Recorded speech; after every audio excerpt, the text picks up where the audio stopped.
Hello friends, this is Himanshu Ranjan. Today I came up with revision lecture of SPM. इसका मैं already जो first portion है means chapter number 3 का economic efficiency of the firm का वो मैं already upload कर चुका हूँ और इसका सेकंड पार्ट है economic efficiency of the firm का मीन्स चैप्टर नंबर 3 का ऑफ SPM का। सो आज मैं स्टार्ट करूँगा फ्रॉम टॉपिक मार्केट। ये जानते हैं कि मार्केट क्या होता है। मार्केट फॉर ए कमोडिटी में भी local, regional, national, international. Market local भी हो सकता है, रीजनल भी हो सकता है, नेशनल भी हो सकता है, इंटरनेशनल भी हो सकता है। अगर हम लोग नॉर्मल भाषा में बोलते हैं कि जहाँ पे हम लोग कोई भी प्रोडक्ट परचेस या सेल करते हैं उसी को हम लोग मार्केट बोलते हैं नॉर्मल भाषा में। मगर अगर इसको इकोनॉमिक सेंस में देखा जाए तो market is a system by which buyer and seller bargain for the price at a. Economic sense में देखें ना तो मार्केट वो जगह होता है जहाँ पे एक जो कंज्यूमर है वो बार्गेनिंग करता है किसी एक प्रोडक्ट परचेस करने के लिए, वो मार्केट होता है। तो हम लोग जानते हैं कि एलिमेंट ऑफ मार्केट का elements, seller and buyer agree to transact at particular price of a commodity. Obvious सी बात है, एग्री करेगा और ट्रांजैक्ट करेगा पार्टिकुलर प्राइस पे। Nature of the commodity known to both the party, nature जानेगा दोनों, हाँ प्रोडक्ट किस चीज़ में यूज़ होगा, क्या होगा, कैसे यूज़ किया जाएगा, nature. Price of the product is determined under condition of the market. Competition is depend on the increase in buyer and seller. हाँ ऑब्वियस सी बात है, कंपटीशन तो बढ़ेगा ही अगर बायर और सेलर इंक्रीज करेगा तो। If there is increase in number of buyer, अगर नंबर ऑफ बायर इंक्रीज करेगा ना तो प्राइस विल इंक्रीज। ऑब्वियस सी बात है, प्राइस इंक्रीज करेगा, इसी को सेलर मार्केट बोला जाएगा। And if there is increase in seller, ठीक है, देन प्राइस डिक्रीज, क्योंकि सेलर बढ़ जाएगा तो वैसी बात है प्राइस रिड्यूस होगा, तो उसको बायर मार्केट बोला जाएगा। यहाँ से देखिए अपोजिट ले लीजिएगा, ये जो बायर रहेगा इंक्रीज करेगा ना तो यहाँ पे सेलर मार्केट बोला जाएगा। अगर सेलर इंक्रीज करेगा तो बायर मार्केट बोला जाएगा। Free communication between buyer and seller. Size of the market is not restricted, it में सर्टेन सिटी, रीजन भी हो सकता है, कंट्री भी हो सकता है और इवन इंटायर वर्ल्ड को भी बोल सकते हैं market. Product is homogeneous in case of perfect competition and the product may be differentiated in case of other market. जो होमोजीनियस प्रोडक्ट बनाया जाता है ना परफेक्ट कंपटीशन में, वो एक ही तरह का प्रोडक्ट सभी फर्म में बनाया जाता है। मगर इन case of monopolistic they produce differentiated product.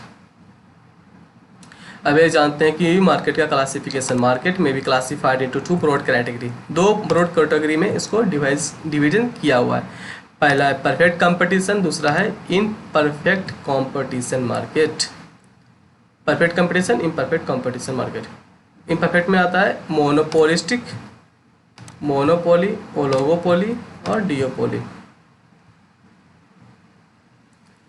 Price determination under perfect competition, यहाँ से हम लोग फीचर से जल्दी कवर कर लेंगे। बोलता है कि इसमें कि there must be large number of buyer and seller. जो परफेक्ट कंपटीशन मार्केट होता है ना उसमें large number of buyer and seller होंगे। In perfect competition the goods purchased by different firm are homogeneous और आइडेंटिकल। इसमें जो गुड्स प्रोड्यूस बनाएगा ना, गुड्स जो प्रोड्यूस करेगा वो होमोजीनियस होगा और आइडेंटिकल होगा, मीन्स एक समान होगा।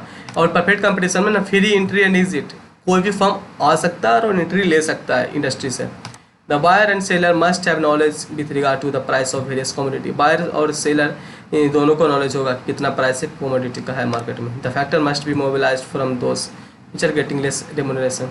ऑल कमोडिटी आइडेंटिकल, सेम चीज रिपीट कर रहा है, ऊपर भी देखे तो होमोजीनियस आइडेंटिकल है। In order to maintain the uniform price the level of perfect competition we should not include transportation cost. एक समान प्राइस रखने के लिए हम लोग ट्रांसपोर्टेशन कॉस्ट को ऐड नहीं करेंगे। There is a difference between firm and industry. ये जो परफेक्ट कंपटीशन में फर्म और इंडस्ट्री में डिफरेंस है। Firm is a production unit, firm production unit को बोला जाता है जहाँ पे प्रोडक्शन हो रहा है, और इंडस्ट्री ग्रुप ऑफ फर्म को बोला जाएगा। अब प्राइस डिटर्मिनेशन, जैसे कि 5 रुपये अगर प्राइस है, ठीक है, तो डिमांड 200 है और सप्लाई 600 है, ठीक है, तो हम लोग कैसे डिसाइड करेंगे कितना प्राइस रखा जाए, ठीक है। तो हम लोग ये जान लेते हैं कि जहाँ पे डिमांड और सप्लाई इक्वल होगा वही हम लोग प्राइस डिटरमाइन करेंगे। तो हम लोग यहाँ पे देखते हैं 400 जितना डिमांड है उतना ही सप्लाई है, तो प्राइस 3 रुपया रखा जाएगा, ठीक है। इसलिए डिमांड इजकल टू सप्लाई, जितना डिमांड रहेगा उतना ही सप्लाई आएगा, इसलिए 3 रुपया प्राइस डिटरमाइन किया जाएगा। आप लोग पढ़ लीजिएगा, ये दिया हुआ है इसमें। इसी को डायग्रामेटिक एक्सप्लेनेशन किया हुआ है। इससे डिमांड का कर्व होता है फ्रॉम लेफ्ट टू राइट और सप्लाई का कर्व होता है from this side. From demand है फ्रॉम अपवर्ड टू डाउनवर्ड, इसका है डाउनवर्ड टू अपवर्ड। और जहाँ पे दोनों मैच करे मीन्स दोनों टच करेगा ना, वही price equilibrium means price determination होगा। ये इसी जगह पे प्राइस डिटरमाइन किया जाएगा। और एक ग्राफ आप लोग देख लीजिएगा। हम लोग नेक्स्ट टॉपिक में आते हैं, price determination under monopoly. Monopoly मतलब होता है ना कि एक मार्केट में सिर्फ एक ही प्रोड्यूसर या सेलर है। मोनो मीन्स सिंगल, पोली मीन्स सेलर। मोनो मतलब सिंगल होता है और पोली मतलब सेलर होता है। कहता है therefore monopoly means single seller. In economics monopoly is said to exist when a firm is the single producer or a seller of a product where there are no close substitute for it। कोई close substitute नहीं होता। MC Cornell बोल रहे थे pure और absolute monopoly exist when a single firm is the sole producer or product for which there is no close substitute or exist in the market, ठीक है। हम लोग इसका फीचर्स देखते हैं मोनोपोली का। सिंगल प्रोड्यूसर होता है, ठीक है। नो क्लोज सब्स्टिट्यूट, कैसे क्लोज सब्स्टिट्यूट होगा यार, एक ही मार्केट में एक ही प्रोड्यूसर ही है तो क्लोज सब्स्टिट्यूट होने का कोई बात ही नहीं होता है। No difference between form and industry, क्यों फॉर्म इंडस्ट्री होगा, एक ही इंडस्ट्री में एक ही फॉर्म है तो उसी को फॉर्म भी बोलो उसी को इंडस्ट्री भी बोलो। परफेक्ट कंपटीशन में ना एक यूनिट को हम लोग एक फॉर्म बोलते थे, प्रोडक्शन यूनिट को, और बहुत सारा प्रोडक्शन यूनिट मिला करके हम लोग एक इंडस्ट्री बोलते थे। मगर इसमें तो मोनोपोली में तो एक ही है इंडस्ट्री है, एक ही फॉर्म है तो उसी को इंडस्ट्री बोला जाता है। नो फ्री एंट्री, इसमें सब लोग एंट्री नहीं ले सकते हैं। मोनोपोलिस्ट कंट्रोल ओनली प्राइस और output. Revenue curve fall from down, revenue curve fall down from left to right. Price and output determination, the flowing condition are essential for the determination of price and output under monopoly.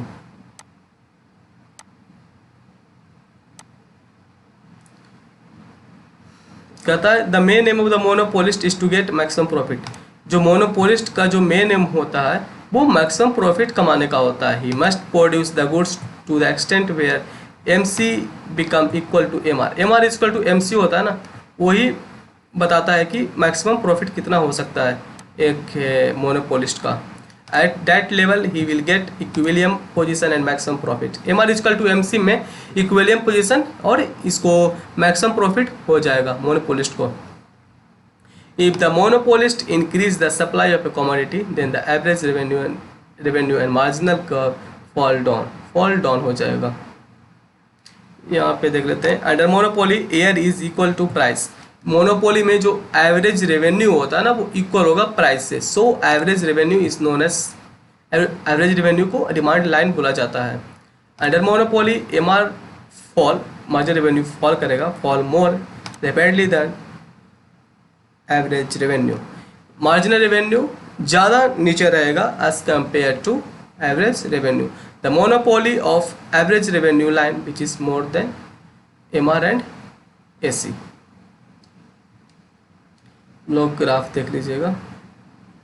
मैं आपको next point में जाता हूँ। Monopoly हो गया, आइए देख लेते हैं equilibrium of industry under perfect competition. Perfect competition में इक्विलिब्रियम कब होगा, इक्विलिब्रियम कोई भी होगा तो MR इक्वल टू MC होगा। All firm in the industry get only normal profit at equilibrium. MC AC MR are equal, number of firm is constant possibly only in long period में। हम लोग अब next point में आते हैं, price discrimination under monopoly. Price discrimination कैसे किया जाता है मोनोपोली में, इसको 3 भाग में बांटा गया है। Kind of price discrimination. Price discrimination मतलब होता है कि एक आदमी से कुछ और प्राइस चार्ज किया, दूसरा आदमी से कुछ और प्राइस चार्ज किया, इसी को प्राइस डिस्क्रिमिनेशन बोला जाता है। तो यही पर्सनल डिस्क्रिमिनेशन तो ऑलरेडी आपको मैं बता दिया। एक मीन्स सपोज डेट एक पर्सन है राम, उसको से कुछ 10 रुपये लिया गया और श्याम से 20 रुपये लिया गया, ये हो गया पर्सनल डिस्क्रिमिनेशन। प्लेस और लोकल डिस्क्रिमिनेशन। प्लेस और लोकल डिस्क्रिमिनेशन मतलब हुआ कि कोलकाता में 10 रुपया चार्ज कर रहा है और दिल्ली में 20 रुपया चार्ज कर रहा है, ये हो गया प्लेस और लोकल डिस्क्रिमिनेशन।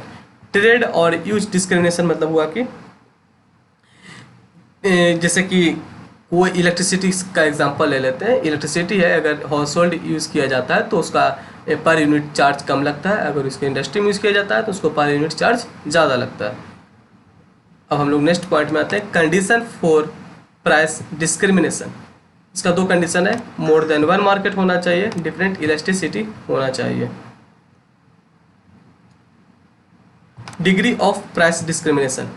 ये जो प्राइस डिस्क्रिमिनेशन है इसका 3 डिग्री दिए हैं प्रोफेसर ACPIO। फर्स्ट टाइप बोले थे, first type of price discrimination, monopolist will not allow any consumer surplus to the consumer. Monopolist कभी भी एक कंज्यूमर को कंज्यूमर सरप्लस में इंटर करने नहीं देंगे। सेकंड डिग्री बोले थे, second degree of price discrimination occur when the monopolist is able to get a part of consumer surplus but not entire consumer surplus. इंटर तो करेगा कंज्यूमर सरप्लस में मगर पूरा करने नहीं देगा। Third degree of price discrimination is the monopolist divide the customer into 2 or more class or group. Market are divided on the basis of elasticity of demand. तो नेक्स्ट पॉइंट पे आते हैं, यहाँ पे देखिए डिफरेंस लिखा हुआ है, difference between perfect competition and monopoly. यहाँ पे वही सेम चीज़ लिखा हुआ है, perfect competition there is large number of buyer and seller who is producing homogeneous product, therefore activity of single seller may not influence the market, but in monopoly there is single seller, he control the entire supply of the commodity. So same चीज़ को यहाँ पे भी repeat किया गया है। सो इसको skip करते हैं, नेक्स्ट पॉइंट पे आते हैं, मोनोपोलिस्टिक कंपटीशन। इसको इम्परफेक्ट कंपटीशन भी बोला जाता है। इसको बोले थे professor E. Chamberlain of Harvard university, founder थे, बिल्डर ऑफ मोनोपोलिस्ट कंपटीशन। ये चैम्बरलिन बोले थे मोनोपोलिस्टिक कंपटीशन के बारे में। इसका फीचर्स है कि इसमें भी large number of firm, large number of buyer and seller इसमें भी रहेगा, मगर इसमें जो प्रोडक्ट डिफ्रेंशिएशन होगा, कोई भी प्रोडक्ट अगर बनाएगा वो एक फर्म जो प्रोडक्ट बनाएगा और दूसरे फर्म जो प्रोडक्ट बनाएगा, दोनों का प्रोडक्ट में डिफरेंस होगा। जैसे कि सपोज डेट एक जो फॉर्म है वो लक्स साबुन बना रहा है तो किसी और जो दूसरा फॉर्म है वो वीवेल बना रहा है, वैसे ही कोई एक प्रोड्यूसर है वो कोलगेट का टूथपेस्ट बना रहा है तो किसी और जो और है वो क्लोजअप का टूथपेस्ट बना रहा है, वो प्रोडक्ट डिफ्रेंशिएशन हो गया। फ्री एंट्री एंड एग्जिट है, कोई भी आ सकता है फॉर्म में, इंडस्ट्री में, और कोई भी जा सकता है। एक्सेस कैपेसिटी हो गया। Selling cost means advertisement cost है, इसी को सेलिंग कॉस्ट बोला जाता है। हम लोग अब मोनोपोलिस्टिक हो गया, अब इसके बाद हम लोग ओलिगोपोली में आते हैं। Oligopoly, price determination under oligopoly. इसका फीचर्स है, ओलिगो मतलब फ्यू में होता है, ओलिगो मीन्स फ्यू, पोली मीन्स सेलर, मीन्स कुछ लोग मिल करके एक इंडस्ट्री चला रहे हैं। मतलब इसका सबसे बेस्ट एग्जांपल है टेलीकॉम इंडस्ट्री। टेलीकॉम इंडस्ट्री में कुछ लोग है ना, जैसे कि एयरटेल हो गया, वोडाफोन हो गया, आइडिया हो गया, रिलायंस जियो हो गया, तो कुछ लोग मिल करके एक इंडस्ट्री चला रहे हैं। इसी को ओलिगोपोली मीन्स ए फ्यू मिल करके सेल कर रहे हैं मार्केट में। इसका फीचर्स देखते हैं। इंटरडिपेंडेंस है, क्योंकि एक अगर प्राइस अगर बहुत ज़्यादा बढ़ा देता ना तो जो कस्टमर है वो दूसरा उसका जो सब्स्टिट्यूट है उस पर परचेस करने लगेगा। Indeterminate demand curve element of monopoly, कुछ मोनोपोली से डिपेंड करता है। Importance of selling cost, advertisement matter करता है। प्राइस रिजिडिटी इसलिए होता है ना क्योंकि the price will be kept unchanged due to fear of realisation and the price will tend to inflexible. Price rigidity, क्योंकि कोई प्राइस अपना ज़्यादा बढ़ाता नहीं है, क्योंकि ज़्यादा प्राइस बढ़ाने से दूसरा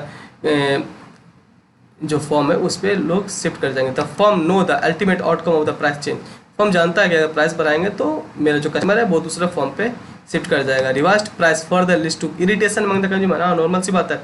सपोज आप ही देखिए, अगर जो रिलायंस जियो अगर अपना जो डाटा पैक है वो अगर इंक्रीज़ कर दे तो ओबियस सी बात है लोग एयरटेल का डाटा पैक भराने लगेंगे। To discourage any new firm enter into the production production.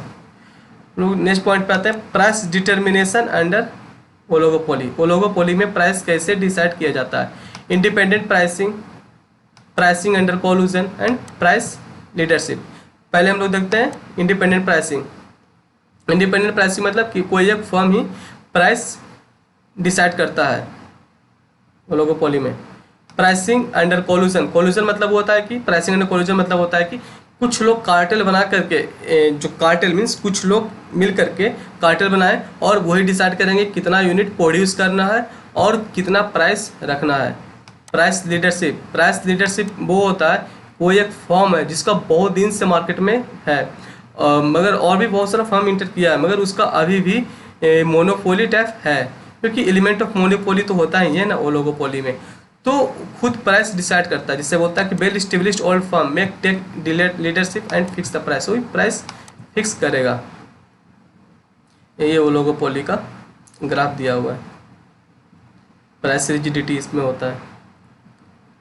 Assumption ले लेते हैं इसमें ओलिगोपोली में कि देयर आर, नहीं एक और डिओपोली होता है, यहाँ पे देखिए लिखा हुआ है प्राइस डिटर्मिनेशन अंडर डिओपोली। डिओपोली मतलब इसमें ये बोले थे ना, ये 1838 में एक फ्रेंच इकोनॉमिक्स थे कॉर्नोट एनालाइज किए हैं special case competition in competitive business में। बोले थे ना कि ऐसा भी हो सकता है कि एक मार्केट में दो ही फॉर्म हो और वही प्रोडक्ट बनाए भी और बेचे भी वो, और मगर जो प्रोडक्ट बनाएगा वो होमोजीनियस प्रोडक्ट बनाएगा।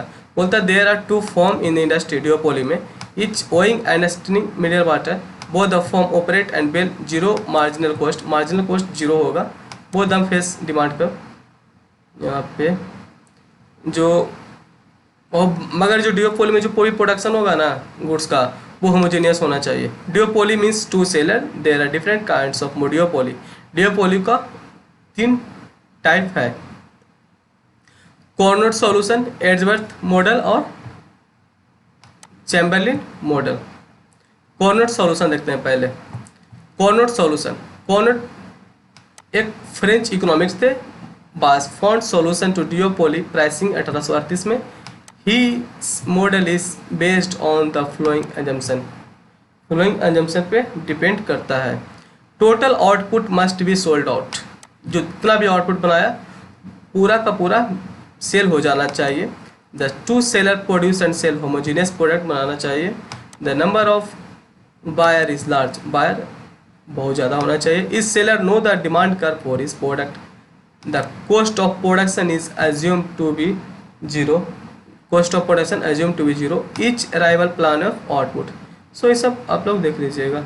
अब एक और है एड्जवर्थ मॉडल और एक और चैम्बरलिन मॉडल डिओपोली का। So friends, market chapter is also completed. So SPM का टोटल वीडियो मैं अपलोड कर चुका हूँ from chapter number 1 to chapter number 4, और ये जो चैप्टर नंबर 3 है और इसका जो कुछ मैथमेटिकल पोर्शंस है वो मैं नेक्स्ट वीडियो में अपलोड करूँगा। सो कृपया करके मेरे चैनल को सब्सक्राइब कर दे, जिससे कि ये होगा कि आपको जो भी वीडियो मैं अपलोड करूँ वो आपको सबसे पहले मिलेगा। और कॉस्ट ऑडिट हो गया, लॉ हो गया, और जो हम लोग का जो सीएमए फाइनल का जो अकाउंट्स है ना उसका जो गवर्नमेंट अकाउंटिंग हो गया, एक्सपीआरएल हो गया, टीवीएल मीन्स ट्रिपल बॉटम लाइन हो गया, जितना भी जो थ्योरेटिकल पोर्शन है वो मैं अपलोड कर चुका, कुछ इंडेक्स भी मैं अपलोड करूँगा। सो आप प्लीज़ मेरे वीडियो को लाइक करें, और अगर आपको अच्छा लगता है तो अपने दोस्तों के साथ भी इसको शेयर करें, और most important please subscribe my channel. Thank you.